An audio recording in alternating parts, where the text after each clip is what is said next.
LPU ప్లేస్మెంట్ల రికార్డులు సృష్టిస్తోంది. Final year student 2.5 కోట్ల ప్యాకేజ్ పొందుతున్నారు. 1700 మందికి పైగా ఎల్పియు స్టూడెంట్స్ 10 లక్షల నుంచి 2.5 కోట్ల ప్యాకేజెస్ పొందారు. విద్యా విప్లవం ప్రారంభమైంది లవ్లీ ప్రొఫెషనల్ యూనివర్సిటీలో. అన్నమయ్య జిల్లా రాజంపేటలో టీడీపీకి భారీ షాక్. టీడీపీ సీనియర్ నేత సుగవాసి బాలసుబ్రహ్మణ్యం జగన్ సమక్షంలో వైఎస్ఆర్సీపీలో చేరారు. కండువా కప్పి పార్టీలోకి ఆహ్వానించారు వైఎస్ జగన్. సుగవాసి కుటుంబం 4 దశాబ్దాలుగా టీడీపీలో ఉంది. అయితే టీడీపీలో జరుగుతున్న అవమానాలు తట్టుకోలేక ఆ పార్టీని వీడి వైఎస్ జగన్ వెంట నడవాలని నిర్ణయించుకున్నారు. గత 2024 ఎన్నికల్లో రాజంపేట నుంచి టీడీపీ తరపున పోటీ చేసి ఓడిపోయారు సుగవాసి. పూర్తి డీటెయిల్స్ అందిస్తారు మా కరెస్పాండెంట్ సతీష్. సతీష్, చెప్పండి. చూస్తున్నాం, సుగవాసి బాలసుబ్రహ్మణ్యం వైఎస్ఆర్ కాంగ్రెస్ పార్టీలో చేరుతున్నారు. అవమానాలు ఎదుర్కొన్నామని చెప్పారు. బహిరంగంగానే ఆయన అసంతృప్తిని కూడా గతంలో వెళ్లగక్కారు.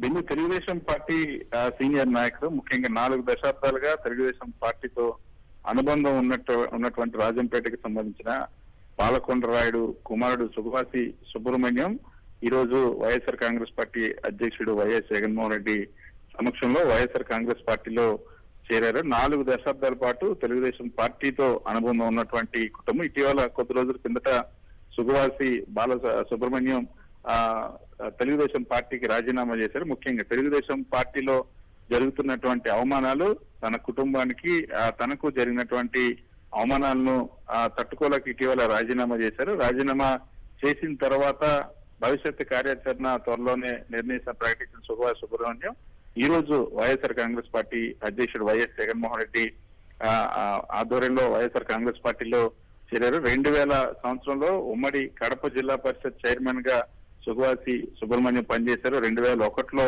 మరోసారి రాయచోటి జెడ్పీటీసీగా కూడా గెలిచారు. 2012లో రాయచోటి ఉప ఎన్నికల్లో టీడీపీ తరఫున బరిలోకి దిగారు. అదేవిధంగా 2024లో రాజంపేట ఎమ్మెల్యే అభ్యర్థిగా పోటీ చేసి ఓడిపోయారు. మాజీ ఎంపీ, మాజీ ఎమ్మెల్యే అయినటువంటి సుగవాసి పాలకొండరాయుడికి కుటుంబంలో పెద్ద కుమారుడైనటువంటి సుబ్రహ్మణ్యం టీడీపీలో చాలా కాలంగా పనిచేస్తారు. అయితే టీడీపీ విధానాలు, తెలుగుదేశం పార్టీ ఉమ్మడి కడప జిల్లాలో ఇటీవలే మహానాడు కూడా నిర్వహించింది. మహానాడు తర్వాత అక్కడ అనుసరించినటువంటి నాయకుల తీరు, తెలుగుదేశం పార్టీ అధిష్టానం తీరు నచ్చక రాజీనామా చేసిన ప్రకటించారు. ఈ రోజు వైఎస్ జగన్మోహన్ రెడ్డి సమక్షంలో వైఎస్ఆర్ కాంగ్రెస్ పార్టీలో చేరారు. ఉమ్మడి కడప జిల్లాలో ముఖ్యంగా బలిజ సమాజ వర్గానికి సంబంధించి సుగవాసి సుబ్రహ్మణ్యం మంచి పట్టున్నటువంటి నాయకుడిగా గుర్తింపు ఉంది. ఈ రోజు వైఎస్ఆర్ కాంగ్రెస్ పార్టీలో సుబ్రహ్మణ్యం చేరారు. Okay Satish, thank you.